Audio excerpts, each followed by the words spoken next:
ನಮಸ್ತೆ ವೀಕ್ಷಕರೇ, guarantee ನ್ಯೂಸ್ನ big 5 ಗೆ ಸ್ವಾಗತ. ನಾನು ಅಖಿಲೇಶ್ ದಬ್ಬೆಕಟ್ಟೆ. ಪ್ರಮುಖ 5 ಸುದ್ದಿಗಳನ್ನ ನಿಮ್ಮ ಮುಂದೆ ಇಡ್ತಾ ಹೋಗ್ತೀವಿ. ಮೊದಲಿಗೆ, ರಾಜ್ಯದಲ್ಲಿ ಜಾತಿಯ ಜ್ವಾಲೆ ಧಗ ಧಗ ಅಂತ ಇದೆ. ಈ ಜಾತಿಯ ಸುಳಿಯಲ್ಲಿ ಸಿಲುಕಾಕೊಂಡ್ಬಿಟ್ರ ಸಿಎಂ ಸಿದ್ದರಾಮಯ್ಯನವರು.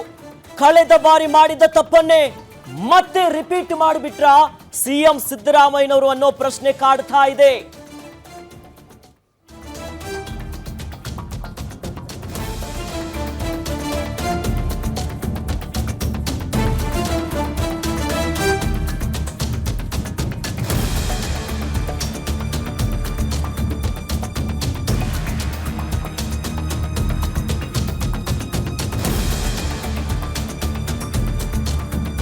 ಸಿಎಂ ಸಿದ್ದರಾಮಯ್ಯನವರು ಜಾತಿ ಗಣತಿಯ ಸುಳಿಯಲ್ಲಿ ಸಿಕ್ಕಾಕೊಂಡ್ಬಿಟ್ರ ಅನ್ನೋ ಪ್ರಶ್ನೆ ಕಾಡ್ತಾ ಇದೆ.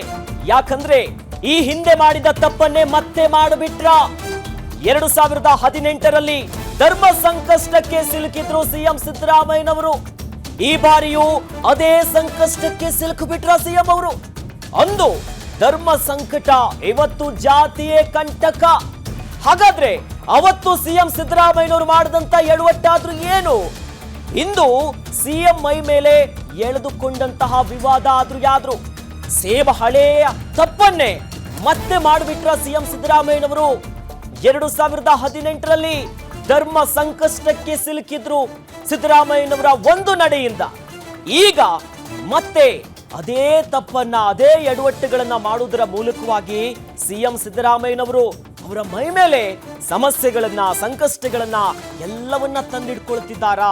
ರಿಪೀಟ್ ಮಾಡ್ತಿದ್ದಾರಾ ಸಿಎಂ ಸಿದ್ದರಾಮಯ್ಯನವರು? ಎಲ್ಲ ಪ್ರಶ್ನೆಗಳು ಈಗ ಬಹಳ ಸ್ಪಷ್ಟವಾಗಿ ಗೊತ್ತಾಗ್ತಾ ಇದೆ. 2018ರಲ್ಲಿ ಧರ್ಮ ಸಂಕಷ್ಟಕ್ಕೆ ಸಿಲುಕಿದ್ರು. ಈಗ ಜಾತಿ ಗಣತಿಯ ವರದಿ ವಿಚಾರವಾಗಿ ರಾಜ್ಯದಲ್ಲಿ ಬಹಳಷ್ಟು ತೀವ್ರ ಕುತೂಹಲಕ್ಕೆ ಕಾರಣ ಆಗ್ತಾ ಇದೆ. ತೀವ್ರ ಕುತೂಹಲ ಆಗ್ತಿದೆ. ಆ ಮೂಲಕವಾಗಿ ಸಿಎಂ ಸಿದ್ದರಾಮಯ್ಯನವರು ಹಳೆ ತಪ್ಪನ್ನೇ ಮಾಡಿಬಿಟ್ರ. ಹಾಗಾದ್ರೆ ಆ ತಪ್ಪು ಯಾವುದು? ಈ ಹಿಂದೆ ಮಾಡಿರುವಂತ ಧರ್ಮ ಸಂಕಷ್ಟ ಯಾವುದು? ಜೊತೆಯಲ್ಲಿ ಈಗ ಮತ್ತೆ ಜಾತಿ ಗಣತಿಯ ವಿಚಾರದಲ್ಲಿ ಏನ್ ತಪ್ಪು ಮಾಡಿದ್ರು ನೋಡ್ತಾ ಹೋಗೋಣ. ಅಂದು ಧರ್ಮ ಸಂಕಷ್ಟ, ಇವತ್ತು ಜಾತಿ ಕಂಟಕ. 2018ರಲ್ಲಿ ಲಿಂಗಾಯತ ಪ್ರತ್ಯೇಕ ಧರ್ಮದ ವಿವಾದ. ಪ್ರತ್ಯೇಕವಾಗಿ ಧರ್ಮ ಮಾಡಬೇಕೆನ್ನುವಂತ ನಿಟ್ಟಿನಲ್ಲಿ ಸಿದ್ದರಾಮಯ್ಯನವರು ಶಿಫಾರಸನ್ನ ಮಾಡಿದ್ರು. ಅದು ಸಿದ್ದರಾಮಯ್ಯನವರಿಗೆ ದೊಡ್ಡ ಮಟ್ಟದ ಸಂಕಷ್ಟವನ್ನ ತಂದುಟ್ಟಿತ್ತು. ಅಂದ್ರೆ ಲಿಂಗಾಯತವನ್ನ, ಸಮುದಾಯವನ್ನ ಪ್ರತ್ಯೇಕವಾಗಿ ಧರ್ಮ ಮಾಡಬೇಕೆನ್ನುವಂತ ನಿಟ್ಟಿನಲ್ಲಿ ಇಡೀ ರಾಜ್ಯಾದ್ಯಂತ ಭುಗಿಲೆದ್ದಿತ್ತು, ತಗ ತಗ ತಗ ಅಂದಿತ್ತು. ಲಿಂಗಾಯತ ಪ್ರತ್ಯೇಕ ಧರ್ಮ ಭುಗಿಲೆದ್ದಂತ ವಿವಾದ 2018ರಲ್ಲಿ ದೊಡ್ಡ ಮಟ್ಟದ ಸಂಕಷ್ಟವನ್ನ ತಂದಿಟ್ಟಿತ್ತು. ಸಿದ್ದರಾಮಯ್ಯನವರಿಗೆ ಹಿಂದೂ ಧರ್ಮದ ವಿರೋಧಿ ಅನ್ನುವಂತ ಹಣೆಪಟ್ಟಿ ಬಂದಿತ್ತು. ಅದರಿಂದಾಗಿ ಅಂದ್ರೆ ಪ್ರತ್ಯೇಕ ಧರ್ಮ ಮಾಡೋದರ ಮೂಲಕವಾಗಿ ಹಿಂದೂ ಧರ್ಮವನ್ನ ಒಡೆಯೋ ಕೆಲಸಕ್ಕೆ ಸಿದ್ದರಾಮಯ್ಯನವರು ಮುಂದಾದ್ರ ಅನ್ನೋ ದೊಡ್ಡ ಮಟ್ಟದ ಸಂಕಷ್ಟ ಇತ್ತು. ಆ ಮೂಲಕವಾಗಿ ಪ್ರತ್ಯೇಕ ಧರ್ಮಕ್ಕೆ ಮುಂದಾಗಿ ಕೈ ಸುಟ್ಕೊಂಡ್ಬಿಟ್ಟಿದ್ರು ಸಿದ್ದರಾಮಯ್ಯನವರು. ಉತ್ತರ ಕರ್ನಾಟಕ ಭಾಗದಲ್ಲಂತೂ ಧಗ ಧಗ ಆಗಿತ್ತು. ಅಂದ್ರೆ ಲಿಂಗಾಯತ ಧರ್ಮವನ್ನ ಪ್ರತ್ಯೇಕ ಮಾಡಿ ಹಿಂದೂ ಧರ್ಮವನ್ನ ಒಡೆದು ಬಿಡ್ತಾರ ಅನ್ನೋ ನಿಟ್ಟಿನಲ್ಲಿ 2018ರ ಚುನಾವಣೆಯಲ್ಲಿ ಕಾಂಗ್ರೆಸ್ಗೆ ಹೀನಾಯ ಸೋಲಾಗುವುದಕ್ಕೆ ಇದು ಕೂಡ ಒಂದು ಪ್ರಮುಖ ಅಂಶ ಆಗಿತ್ತು. ಹಾಗಾಗಿ 18ರಲ್ಲಿ ಮಾಡಿದ್ದಂತ ಧರ್ಮ ಸಂಕಷ್ಟದ ಎಡವಟ್ಟನ್ನ ಈಗ ಮತ್ತೆ ಮುಂದುವರಿಸ್ತಿದ್ದಾರಾ? ಅದರಿಂದ ಸ್ವತಃ ಚಾಮುಂಡೇಶ್ವರಿ ಕ್ಷೇತ್ರದಲ್ಲಿ ಸಿದ್ದರಾಮಯ್ಯನವರಿಗೆ ಹಿನ್ನಡೆಯಾಗಿತ್ತು. ಸಿದ್ದರಾಮಯ್ಯನವರ ಕ್ಷೇತ್ರದಲ್ಲೇ ಸಿದ್ದರಾಮಯ್ಯನವರಿಗೆ ಸೋಲಾಗುವಂತ ಪರಿಸ್ಥಿತಿ ಬಂದಿತ್ತು. ಆ ಮೂಲಕವಾಗಿ ಈಗ ಜಾತಿ ಕಂಟಕ ಕೂಡ ಸಿದ್ದರಾಮಯ್ಯನವರ ಹೆಗಲನ್ನ ಎತ್ತು ಬಿಟ್ಟಿದೆ.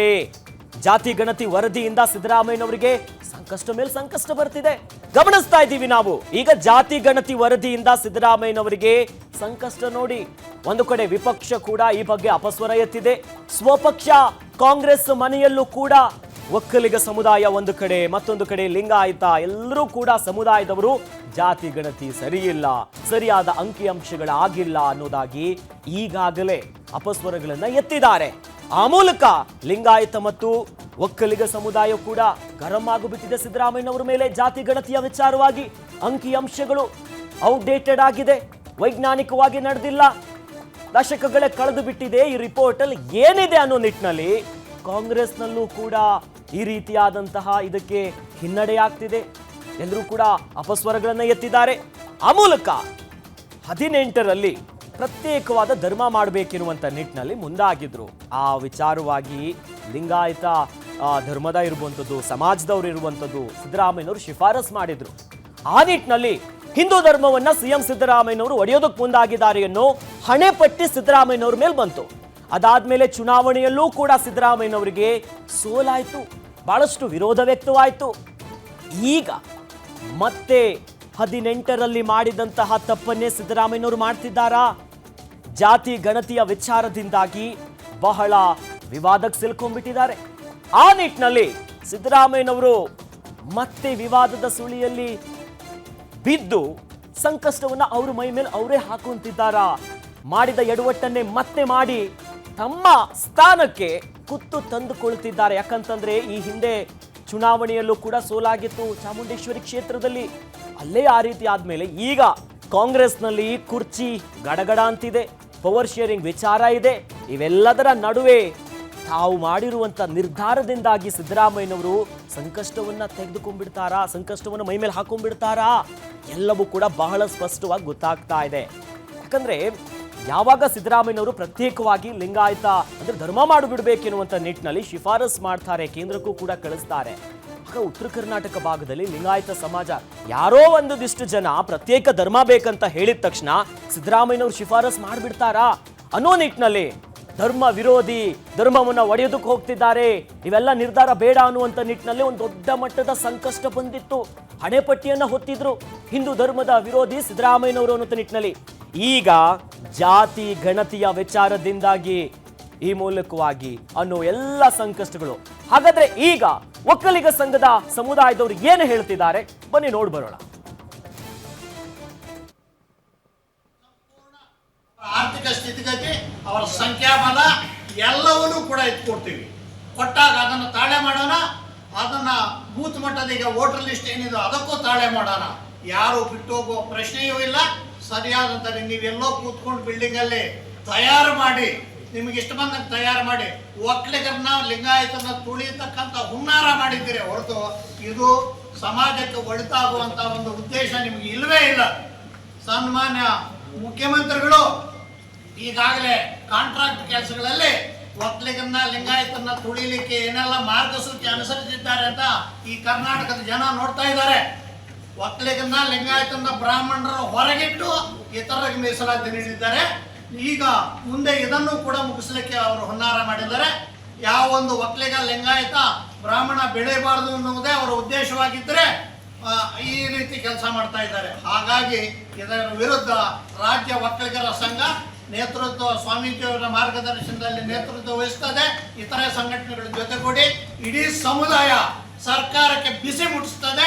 ಹಿಂದೆಂದೂ ಕಾಣದಂತಹ ಒಂದು ಪ್ರತಿಭಟನೆಯನ್ನ ಸರ್ಕಾರ ಎದುರಿಸ್ತದೆ ಅಂತ ಹೇಳ್ತಾ ನಾನು ಮಾತನ್ನು ಮುಕ್ತಾಯ ಮಾಡ್ತೇನೆ.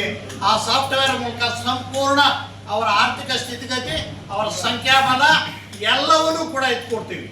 ಕೊಟ್ಟಾಗ ಅದನ್ನು ತಾಳೆ ಮಾಡೋಣ, ಅದನ್ನ ಬೂತ್ ಮಟ್ಟದ ಈಗ ವೋಟರ್ ಲಿಸ್ಟ್ ಏನಿದೆ ಅದಕ್ಕೂ ತಾಳೆ ಮಾಡೋಣ. ಯಾರು ಬಿಟ್ಟು ಹೋಗುವ ಪ್ರಶ್ನೆಯೂ ಇಲ್ಲ. ರಾಜ್ಯ ಒಕ್ಕಲಿಗ ಸಂಘದ ಮುಖಂಡರು ಏನು ಹೇಳ್ತಾ ಇದ್ದಾರೆ ಅನ್ನೋದು ಬಹಳ ಸ್ಪಷ್ಟವಾಗಿ ಕೇಳಿಸ್ಕೊಳ್ಳಿ. ಸರಿಯಿಲ್ಲ, ಜಾತಿ ಗಣತಿಯ ವಿಚಾರವಾಗಿ ಅಂಕಿ ಅಂಶಗಳ ನಿಟ್ಟಿನಲ್ಲಿ ಗರಂ ಆಗಿದ್ದಾರೆ. ಈ ಮೂಲಕವಾಗಿ ನಾವು ಪ್ರತಿಭಟನೆ ಮಾಡ್ತೀವಿ, ಬಿಡೋದಿಲ್ಲ, ಸರ್ಕಾರ ಪತನದ ಸರ್ಕಾರಕ್ಕೆ ಬಿಸಿ ಮುಟ್ಟಿಸುವಂತ ಕೆಲಸ ಮಾಡ್ತೀವಿ ಅನ್ನೋದಾಗಿ ರಾಜ್ಯ ಒಕ್ಕಲಿಗ ಸಂಘದ ಮುಖಂಡರು ಗರಂ ಆಗ್ಬಿಟ್ಟಿದ್ದಾರೆ.